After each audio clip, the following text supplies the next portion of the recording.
Melodious chimes welcome visitor and citizen to Damanhur in the foothills of the Italian Alps. Many find it a bizarre complex. Despite appearances, devotees say it's not a religious centre, but represents a new way of living, an alternative lifestyle based on meditation and the study of magic and the paranormal. The 600 inhabitants and the 15,000 supporters they claim worldwide talk of awakening the divine in themselves through expanding their awareness. They say the process moves towards enlightenment through several reincarnations. Every enterprise in Damanhur, and there are about 40 ranging from healing to farming, is rooted in what community members call ancient science that can concentrate energies which interact between people and the environment.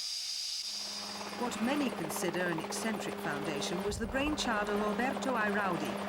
In 1975, he and 11 companions decided to establish a place apart where they could find themselves and the vital rhythms they say link living beings with environmental forces.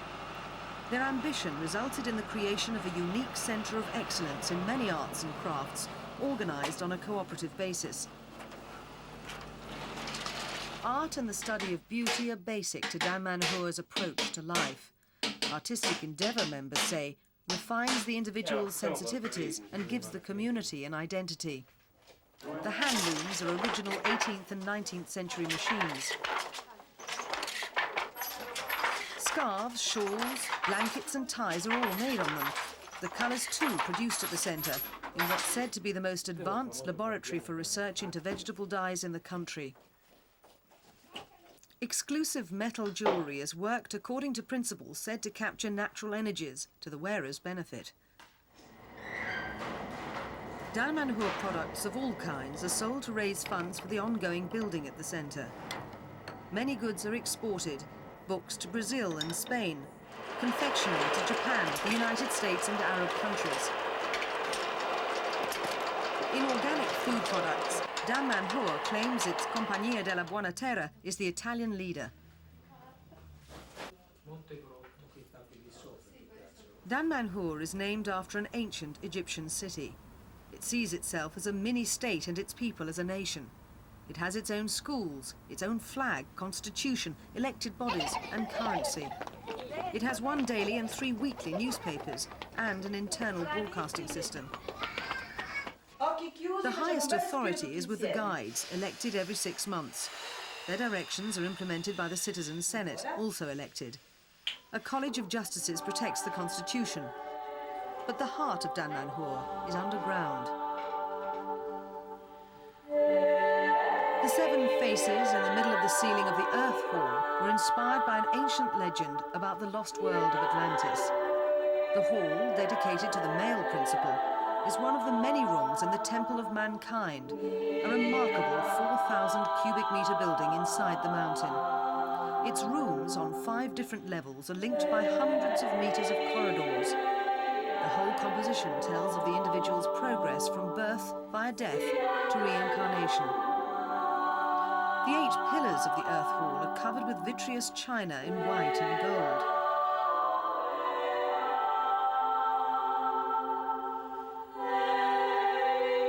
Like all surfaces in the temple, the hall's floor is decorated with mathematical and other ancient symbols understood only by initiates. Each hall is likewise dedicated to a specific magic function. From the Hall of the Spheres, the community says contact can be made with everywhere on Earth, and messages sent to improve international relations and the development of the human race. The adjacent laboratory studies the 3 great energy rivers, or synchronic lines, which the community says girdle the Earth and intersect at Damanhur. It's why they built the Temple of Mankind here. This copper and precious stone system is said to amplify temple activities for interplanetary transmission. The Hall of Mirrors, dedicated to the sky, air and light, houses the largest leaded glass cupola on Earth, a spectacular setting for individual and group creativity.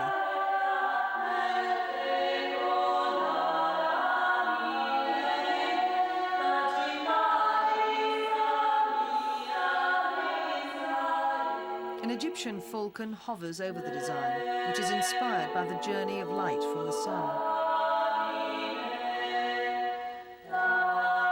Every architectural feature and detail of the temple follows a precise code of forms and proportions, in accordance, the designers say, with a language that's thousands of years old.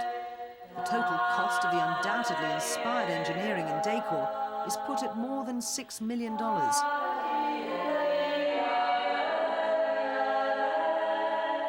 It took 16 years to bring the temple to its present stage of development, the whole work done by hand. Even the excavating used nothing more powerful than a pneumatic hammer.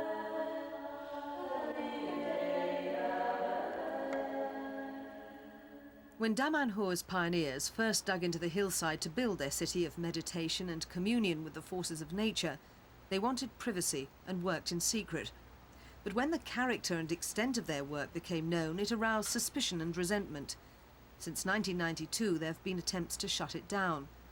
The dispute has now reached the floor of the Italian Parliament, which is expected to pass a bill legitimising the extraordinary underground building, which technically should not have proceeded without permission. If the bill becomes law, it will allow further building.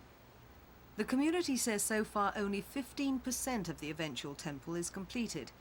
If the other 85% is ever built, the result will certainly rank as one of the most remarkable and extraordinary works of art in all history.